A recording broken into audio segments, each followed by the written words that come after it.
যে ধরনের mob violence আমরা লেটলি দেখেছি, এটা তো আনফর্চুনেটলি আওয়ামী লীগের আমলেও আমরা দেখিনি। মানে ডেইলি স্টার, প্রথম আলো জ্বালিয়ে দিয়েছে, হিন্দু একজনকে গাছ থেকে ঝুলিয়ে তারপর পুড়িয়ে ফেলেছে, মেরে ফেলেছে। মানে এই ধরনের মব ভায়োলেন্স, মানে আমি আপনাকে 1 বছর আগেরই কথা বলি, 2024-এ যখন ভারত থেকে একটা মিসইনফরমেশন ডিসইনফরমেশন ক্যাম্পেইন শুরু করলো যে বাংলাদেশে সংখ্যা লঘুদের উপরে আক্রমণ হচ্ছে ঢালাওভাবে, যেটা পুরোপুরি মিথ্যে ছিল এবং ভিত্তিহীন ছিল। এই ব্যাপারে কিন্তু আমরা সবাই ভূমিকা রেখেছি, ডিবাঙ্ক করতে পেরেছি, ফ্যাক্ট চেকিং অর্গানাইজেশনস গুলো ডিবাঙ্ক করেছে জিনিসটা। কিন্তু ফাস্ট ফরওয়ার্ড 1 বছর এখন কিন্তু আমি কি বলবো, আমার কিন্তু ওই এখন তো ডিবাঙ্ক করা ডিফিকাল্ট হয়ে যাবে। এটা তো সবার সামনে জিনিসটা হচ্ছে, আর তখন হয়নি কিন্তু এখন হচ্ছে। তো এখন তো আইন শৃঙ্খলার পরিস্থিতিটা আর একটু নিয়ন্ত্রণে আসার কথা ছিল। এখন তো আমরা নির্বাচনের কাছাকাছি, এখনো যদি এই ধরনের জিনিস হতে দেয়া হয়, আমার মনে হয় না এটা হচ্ছে, ওনারা নিয়ন্ত্রণ করতে পারছে না। মানে এখন রীতিমতো আমার সন্দেহ হচ্ছে যে এসব হয়তো সরকারের মধ্যে কোনো শক্তি বা সম্পৃক্ততা আছে, কোনো শক্তি হতে দিচ্ছে এ ধরনের জিনিস। তাদের লাভ কি? তাদের লাভ হচ্ছে নির্বাচন যাতে না হয়। ডেমোক্রেসি বিরোধী যে ফোর্সেস আছে, সেই ডেমোক্রেসি বিরোধী ফোর্সেসের সাথে যদি সরকারের কিছু লোকজনেরও সম্পৃক্ততা থাকে, তাহলে নির্বাচন পিছিয়ে যাবে। আবার ডেমোক্রেসির বিপক্ষের লোক তো ফ্যাসিস্ট শেখ হাসিনার আওয়ামী লীগ, আমরা তো তাদেরকে সবাই মিলে তাড়িয়ে দিয়েছি। তাহলে এখন আবার কোন পক্ষ এখানে? আমরা হয়তো ফ্যাসিজমকে তাড়াতে পারিনি, হয়তো ফ্যাসিস্টকে তাড়িয়ে দিয়েছি। তার মানে আমরা এখন কি একটা লেট ফ্যাসিজমে আছি? Fascism without a fascist? আমি আশা করি না, কিন্তু সেই ধরনের আশঙ্কা আমার হচ্ছে এখন। এবং কোনো মতেই, মানে আমাদের সবাইকে কিন্তু এখন রুখে দাঁড়াতে হবে। কোনো মতেই নির্বাচনকে কোনোভাবে পেছানো যাবে না। কিন্তু নির্বাচনকে যদি পেছায়, কনসিকুয়েন্সটা কি? আমরা রুখে দাঁড়াতে পারছি না কেন আপা? এখানে আমাদের সরকারের একটা বলিষ্ঠ ভূমিকা। আমার ধারণা সরকারে তো সবার সম্পৃক্ততা নেই এসব জিনিসের মধ্যে।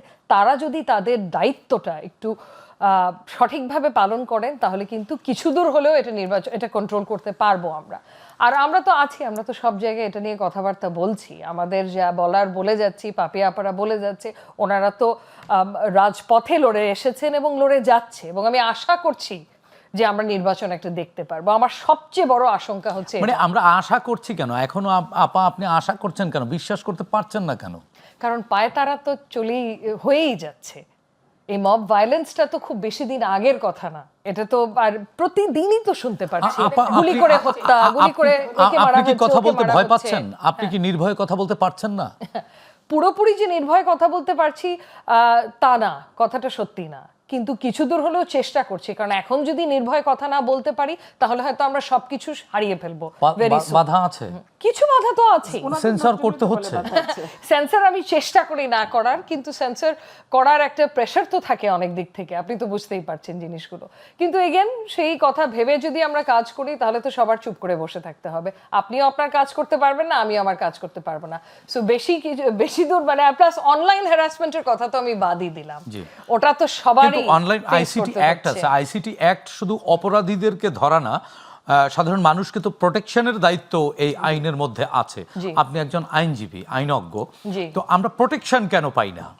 আমাদের তো নিরাপত্তা দেওয়ার কথা অনলাইনে, যাতে আমরা হ্যারাসড না হই, সেই নিরাপত্তা নিশ্চিত করা দরকার। সেই ক্ষেত্রে ব্যর্থ হচ্ছে কেন? জি, আইসিটি সংক্রান্ত বেশ কয়েকটা অধ্যাদেশ কিন্তু জারি করা হয়েছে কয়েক মাস আগেই। এগুলো পুরোপুরি খতিয়ে দেখার সুযোগ আমার হয়নি। আমি যতদূর শুনতে পেরেছি যে আগের যে আইনি অবকাঠামোটা ছিল তার থেকে আরো বলিষ্ঠ এটা।